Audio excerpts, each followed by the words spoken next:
Welcome to Building Worthiness.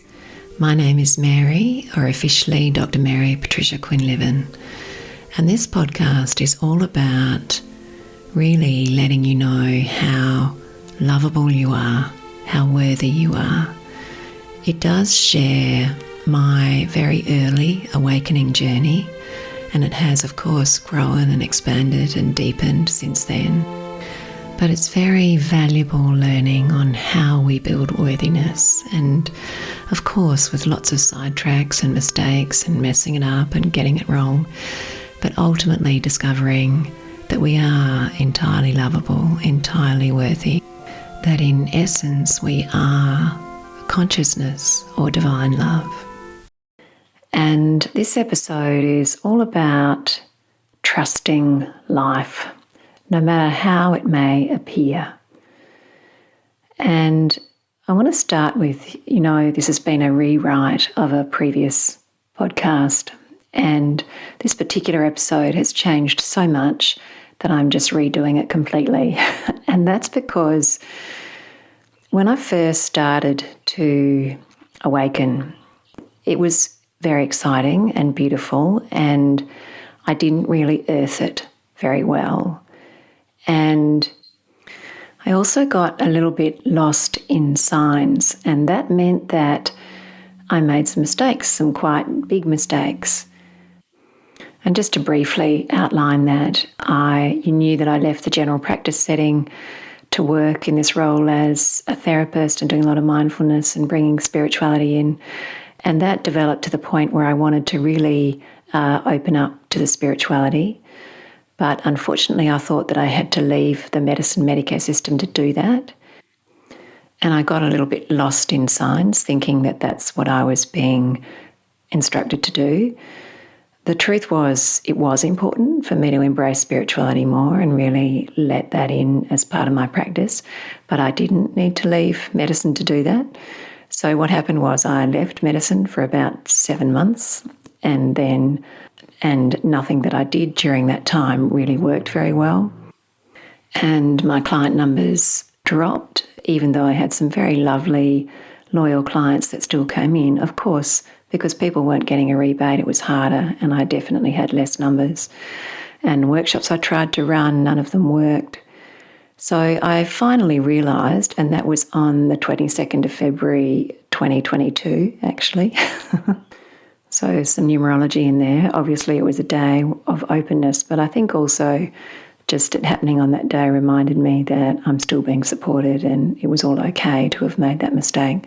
So anyway, I realised, and I've come back into medicine, and that's been great, and it's been much easier for clients to manage now with a Medicare rebate, and I'm still embracing spirituality, which is beautiful.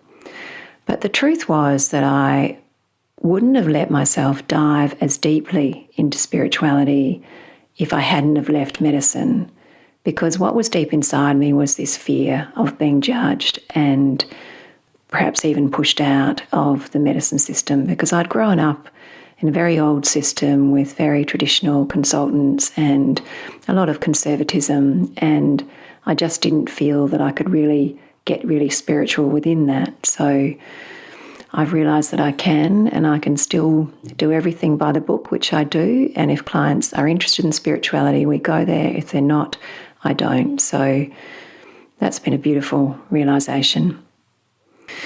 And so I guess I want to talk a little bit about that it is really important to be able to hear our inner voice and to be able to come into alignment with what's wholesome for us. And many of you out there that are having either circumstances or symptoms, so it might be feeling depressed or anxious, not sleeping, feeling tension, or perhaps particular circumstances that are a real struggle. And, I know that everything that occurs for us, and some of my most challenging moments, as you've heard, like not sleeping when I was in general practice, or even having a very difficult time, you could say, when I did leave medicine for 7 months, they were all instructive. So those times that are often the most challenging are often the times that we can learn the most.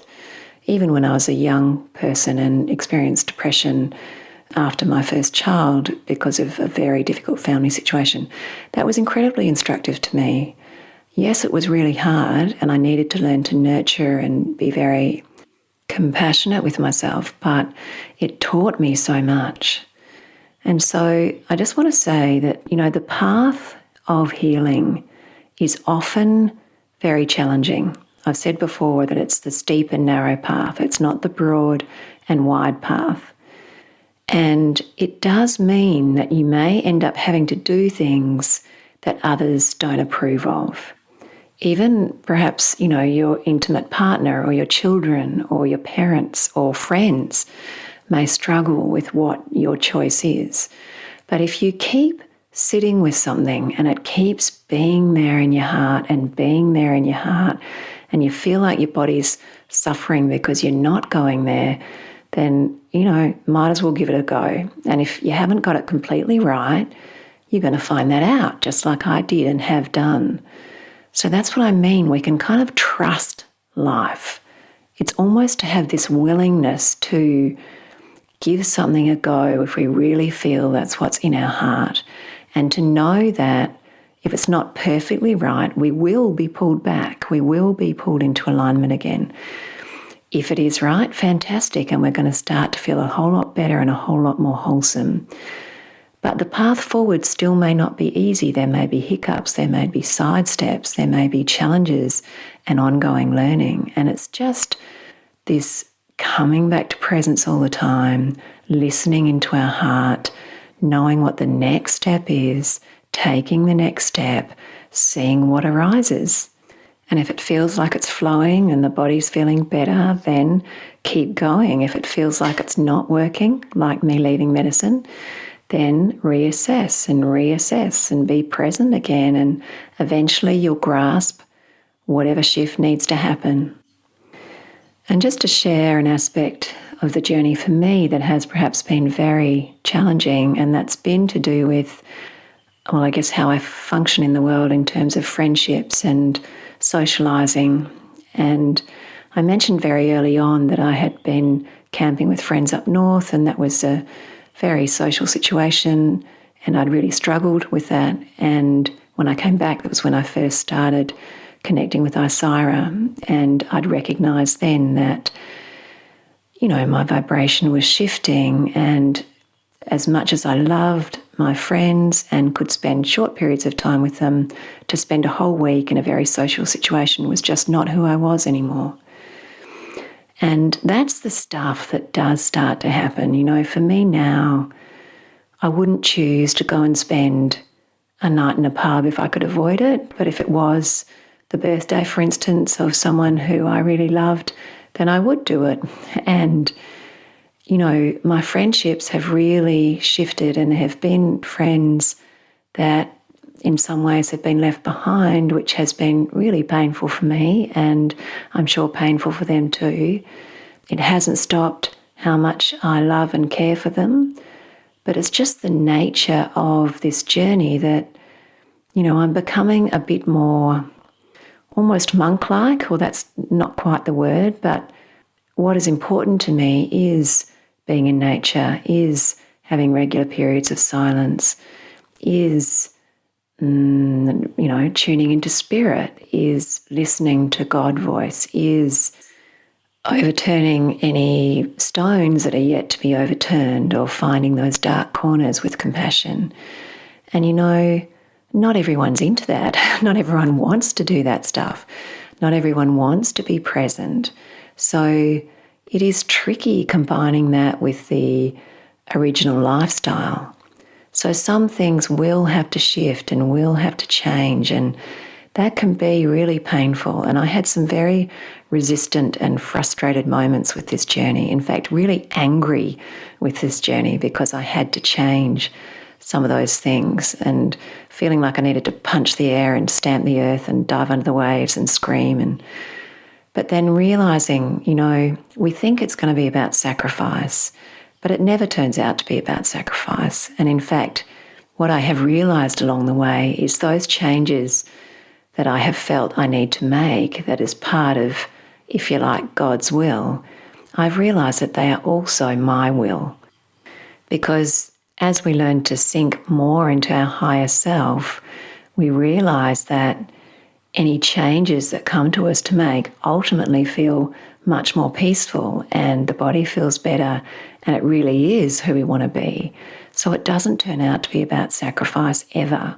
So I want to reassure you of that, because I've seen many clients over the years that have come to me knowing they need to make a shift, but either terrified that it's not going to go okay, or terrified what friends and family might think, but also thinking it's going to involve some form of sacrifice, which it really doesn't. So I just want to let you know that it turns out to be wholesome and okay and perfect. And when we are living in alignment with what's spirit, with what's true, things start to flow. Things start to flow beautifully, and we feel more abundant, and love is coming, and relationships actually become more wholesome. But that doesn't mean that there won't be moments where it feels really challenging and really hard. And there has been moments on this journey for me, particularly in the shift over of friendships and in the change as to how I go about, I guess, socializing in the world, where I have felt lonely and I have wondered, will I find a place? And I've often thought, people don't really get me or don't really understand me, and that can feel pretty painful.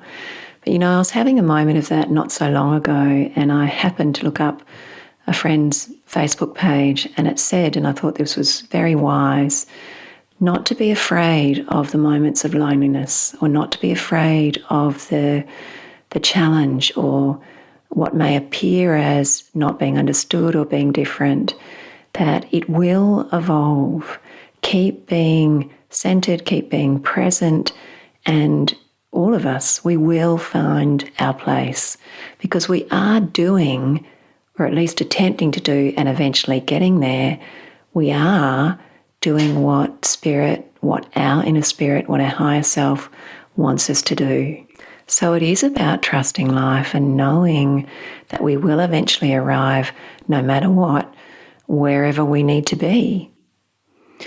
And I'll just share a little about what I've learned around friendship. And, as we change so dramatically, of course our friendships are going to change, but it's never going to be about letting go of love. There's always going to be the opportunity to love and be in the world. And Isira has been a beautiful guide for me, and she's very strong on that spirituality needs to be integrated and brought back into this experience. And so it's about love. And so what I have learned is that, yes, friendships may change. Yes, sometimes we may not see people as often, but we will find a way to be loving. And if it means I need to go into a situation that's not that comfortable on occasion, like into a pub, for instance, if I just entirely don't resist, if I totally accept that situation, if I work on holding others as the divine essence that they are, if I work on presence, perhaps sometimes just feeling my feet on the earth, or perhaps going outside occasionally and having a breath, or, there are ways to make it much easier. And certainly if we put ourselves in a situation that we know we may struggle in, but then we resist it and fight it and are annoyed with it, that's really not going to help. So it is always about presence, acceptance, holding the situation, the whole situation and the others with as much presence as possible, and seeing them as the truth of what they are, which is divine love. And of course, that's a work in progress, and I haven't got that completely correct yet, but I'm on the way to learning it. And sometimes, we will recognise that, no, this situation really isn't okay, and it is something in the future that I need to lessen. Or it might be that we realise that a certain situation, confronts us too much, and therefore we need to go in with more preparation, or perhaps we spend less time, or we figure out how we're going to get out of there early, or even practice. I often get clients to practice some lines, especially when they're going to family situations that they know they're going to be triggered in. I get them to practice what they know is likely to come up and how they might deal with that, and how they might get out of that situation in a kind way if they need to. Having said that, this is a huge learning curve, how to, as we heal and deepen in spirituality, how we integrate ourselves into the world. It's a huge learning, and you will, because I have, make mistakes, and those mistakes are just learning opportunities, never a reason for judgment. And I might just quickly talk about signs here because they are really valuable, but you've got to be so careful. And when I was making that decision to leave medicine for a period of time, I kept seeing things like the turtles at the lake would stick their head up at me. And of course, I always thought that meant that whatever I was deciding was okay. But in reality, the turtles were just sticking their head up to breathe, as turtles do. So, we really do have to be careful. Isaiah has a saying that the ego is like a search engine, and once it decides on a certain path, it will find whatever signs it needs to confirm that path. And that was certainly the case for me. So these days, I actually pay much less attention to signs. It's not that I'm not aware of them at all. I certainly am, but I base my decisions now on a lot of presence, but also on being very grounded and very earthed in this experience. So just a practical, logical thinking as well around what will work and what won't work, because everything does have to be earthed, and often discuss with my husband or others about decisions. But that doesn't mean that signs aren't there. But I guess more often these days for me, it's been not so much about the sign means this or the sign means that, but more it's there's presence here, there's love here, I'm being supported, and maybe let's keep tuning in to this current plan and see how it's going. And mostly I'm not planning very far ahead at all. It's very much what I do in the moment, and each day is as it is and comes as it comes. Of course, sometimes there is a need to book ahead something. It might be a workshop or future classes or something, and then I just really try and earth it as much as possible and be present with it and see how it feels in my body, get a gut sense if you like, and then plan it. And as I plan, I see how it goes, and with a willingness to make changes. And that's felt much better, much less overexcited, if you like I was. And I've always known that a little bit of overexcitement can mean that there's fear in something. So these days it's just being true, being vulnerable, plugging in as much as I can and seeing what evolves.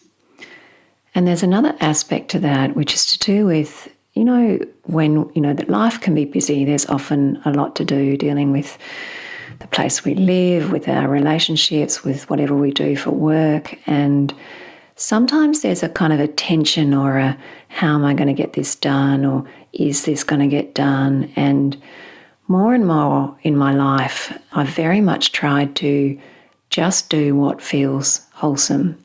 And even, for instance, I've been thinking for a while that I need to rework this old podcast, and the time just didn't, or not for the last few months, the time just didn't come that I was able to do it. And then just in this last week, I had clients packed into a few days, and then I had quite a few days of not much on, nothing else that I really urgently needed to attend to.